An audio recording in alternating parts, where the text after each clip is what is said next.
এ জীবনে অনেক অনেক কিছু দেখেছি, এমনটা দেখব স্বপ্নেও ভাবিনি। আপনারা হয়তো ভাববেন এর সব কিছু কি আপনার সামনেই ঘটে? ইয়েস, আমার সামনেই ঘটে।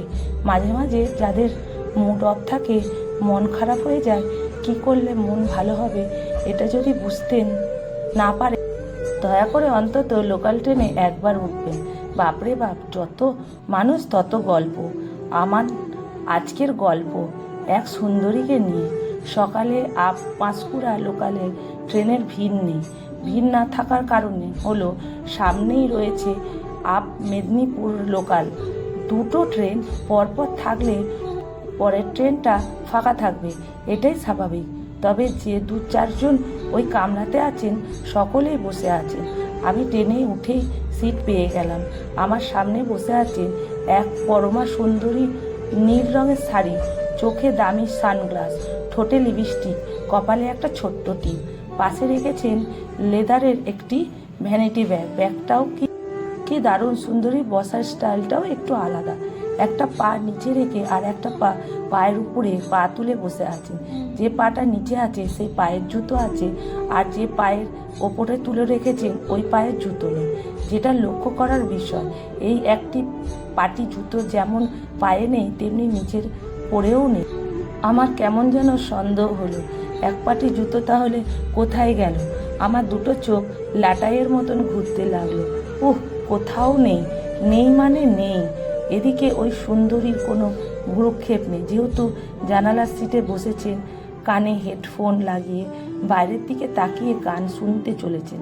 গান যেন শুনছে সেটা বুঝতে পারল। মাথা নাড়া দেখে কেন জানি না মনটা খচখচ করতে লাগলো। জুতোটা তাহলে কোথায়? মনে মনে ভাবছি এবার কি জিজ্ঞেস করব। পরে ভাবলু, কি দরকার বাবা, যার জুতো তার খোঁজ নেই, পাড়া প্রতিবেশীর হুঁশ নেই। একটু দূরে বসে আছে আর একটি ছেলে, বয়স ওই 25-26 হবে।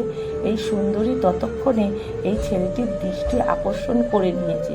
মনে হলো ওই ছেলেটিও বুঝতে পেরেছে সুন্দরীর জুতানুসন্ধান করতে শুরু করে দিয়েছে। কি যে একটা অস্থিরতা সেটা বলে বোঝানো মুশকিল। ট্রেন চলতে চলতে ততক্ষণে বাগনান পেরিয়ে সুন্দরী কিন্তু সেই একইভাবে এই একই অবস্থানে বসে আছে।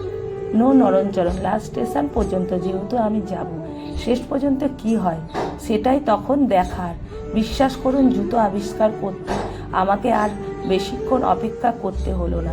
নিজের চোখে যা দেখলুম তাতে আমি বেহুশ। দেউলিটি স্টেশনে এলো। সুন্দরী তৎপরার সঙ্গে ভ্যানিটি ব্যাগ খুলে কালো পলিথিনের মধ্যে থেকে একটা স্যান্ডেল বের করে ডান পায়ে পরে নিয়ে দিল দৌড়।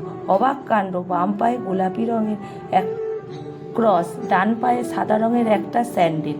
একটু দূরে বসা ওই ছেলেটা তখন আমার মুখের দিকে আর আমি ওর মুখের দিকে, মানে আমরা দুজন তখন হবু আর গবু। রবীন্দ্রনাথ ঠাকুরের জুতো আবিষ্কার তো বইতে পড়েছিলাম, আর দেউলিটিতে এসে আর একটি জুতো আবিষ্কার নিজের চোখে দেখল।